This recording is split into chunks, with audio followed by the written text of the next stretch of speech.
ने जो कारवा चलाया वो कारवा एक प्रदेश तक जाकर के रुक गया, वो कारवा एक प्रदेश तक जाकर के रुक गया। मान्यवर कांशीराम साहब के जाने के बाद उस कारवा को चलाने वाले लोग उसको एक प्रदेश से बाहर नहीं निकाल पाए। मान्यवर कांशीराम साहब का जो इरादा था, जो लक्ष्य था, वो एक प्रदेश से बाहर नहीं निकला। इसलिए भारतीय कमेरा वर्ग पार्टी ने यह लक्ष्य बनाया है कि मान्यवर कांशीराम साहब, आप जो इस गली मोहल्ले के अंदर, हरियाणा के शहरों के अंदर, हरियाणा की विधानसभाओं, जिलों में जाकर के आप ये कहते थे कि हरियाणा के अंदर भी गरीबों की सरकार बननी चाहिए, तो निश्चित तौर पर 2024 के अंदर आपकी सोच पे चल करके इस हरियाणा की विधानसभा में भारतीय कमेरा वर्ग पार्टी अपने विधायक भेजने का काम करेगी। 2024 के अंदर हरियाणा के अंदर भारतीय कमेरा वर्ग पार्टी अपने विधायक भेजने का काम करेगी। लेकिन मैं वापस फिर उस बात के ऊपर आता हूं, कि आज इस मंच से आप जितना जोर जोर से चिल्ला लें, आपकी बात पे कोई यकीन करने वाला नहीं है, आपकी बात पर कोई यकीन नहीं करेगा। चाहे आपका राष्ट्रीय संयोजक बोल ले, चाहे आपका राष्ट्रीय कोई और नेता बोल ले, चाहे प्रदेश का नेता बोल ले, चाहे कितनी बड़ी बड़ी पगड़ियां पहन करके बोल ले, चाहे जितनी मर्जी आप, लेकिन आपकी बात के ऊपर कोई भरोसा नहीं करेगा। ये बात भी खुद मान्यवर कांशीराम साहब कहते थे। जब मान्यवर कांशीराम साहब ने पार्टी बनाई तो उत्तर प्रदेश के अंदर साहब ने 238 सीटें अपने उम्मीदवारों को टिकटे 238 सीटों के ऊपर अपने उम्मीदवार उतारे और उतार करके उन सबको इकट्ठा किया।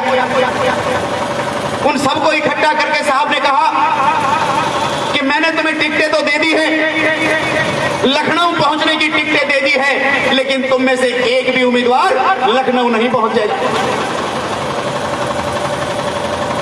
ये मान्यवर कांशीराम साहब अपने 238 टिकटार्थियों से कह रहे हैं कि तुम में से एक भी आदमी लखनऊ नहीं पहुंचेगा। वो बात क्यों कह रहे हैं? वो बात कह रहे हैं कि हमारा पहला मकसद था कि हमारे लोग दूसरों की टिकटों पर ना लड़े।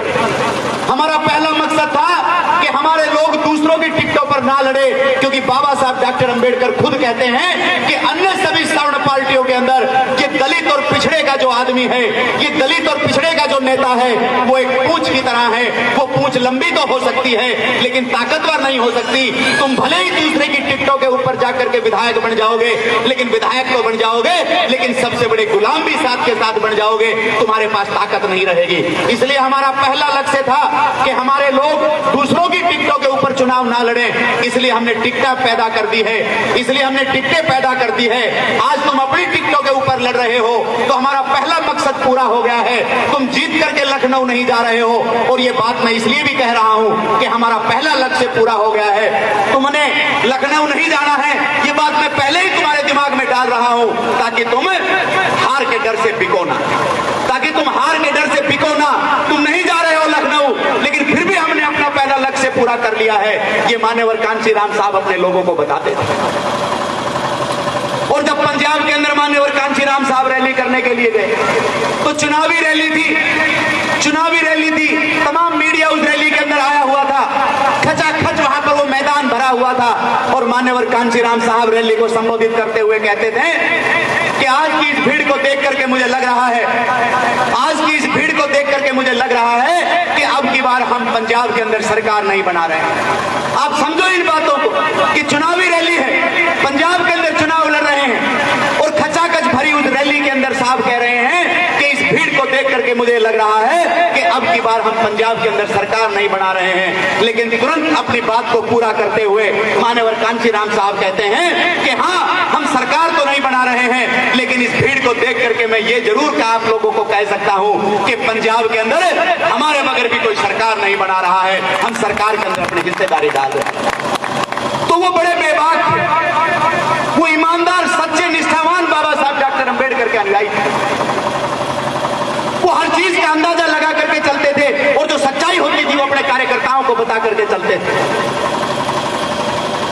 तो इसलिए मैंने ये 4-5 बातें साहब की आप लोगों के सामने रखी है, ताकि आप अपनी ताकत को पहचान पाओ। आज आप लोगों के पास ताकत नहीं है। ताकतवर लोग इस देश के अंदर, इस हरियाणा की सत्ता के अंदर बैठे, वो लोग जिन्होंने सत्ता को अपनी विरासत समझ लिया है, उनकी जड़ें बहुत गहरी हैं, उनके पास धनों के भंडार भरे पड़े हैं। आप लोगों के पास ना धन की ताकत है, ना आप लोगों के पास कोई दूसरी ताकत है, कोई जमीनी ताकत है। लेकिन मैं फिर अपने उस रहबर को सैल्यूट करता हूं, अपने उस रहबर को सैल्यूट करता हूं, मान्यवर कांचीराम साहब को। और इसीलिए मैं आप लोगों को कह रहा था कि आज आप लोगों को घर छोड़ने की जरूरत नहीं है, क्योंकि वो तमाम बातें मान्यवर कांचीराम साहब आप लोगों के बीच में खुद एग्जाम्पल के तौर पे करके गए हैं। वो 425 लोकसभा की कांग्रेस की सरकार, पूर्ण बहुमत की सरकार, 425 लोकसभा मेंबर की वो भारत की सरकार, उस कांग्रेस की सरकार। और मान्यवर कांचीराम साहब कहते हैं कि आज भले ही तुम्हारी 425 मेंबर ऑफ पार्लियामेंट की सरकार है, लेकिन ये कांचीराम आज शपथ लेता है कि अगली बार तुम सरकार नहीं बना पाओगे। ऐसा हौसला और ऐसी मेहनत वाले रहबर आपके कांचीराम को। और आज उनकी जयंती पर ये भारतीय कमेरा वर्ग पार्टी भी लक्ष्य बनाती है कि आज भले ही कितने ताकतवर लोग इस हरियाणा के अंदर हैं, चाहे कितनी भी गहरी उनकी जड़ें हैं, चाहे कितना भी उनके पास धनबल है, चाहे कितनी भी उनकी गुंडागर्दी करने का उनका इतिहास है, लेकिन भारतीय कमेरा वर्ग पार्टी 2024 तक किसी भी धन्ना सेठ को, किसी राजनेता को जो राजनीति को अपनी विरासत समझते हैं, ऐसे किसी आदमी को सरकार नहीं बनाने देगी। भारतीय कमेरा वर्ग पार्टी हरियाणा के अंदर सरकार बनाएगी। सम्मानित साथियों, लेकिन ये बात इस हरियाणा के लोग, इस हरियाणा के गरीब लोग तब मानेंगे जब तुम्हारे पास ताकत होगी। और इसका जिक्र मेरे से पूर्व वक्ता ने किया कि ताकत दिखाने का दिन भारतीय कमेरा वर्ग पार्टी ने निर्धारित किया है।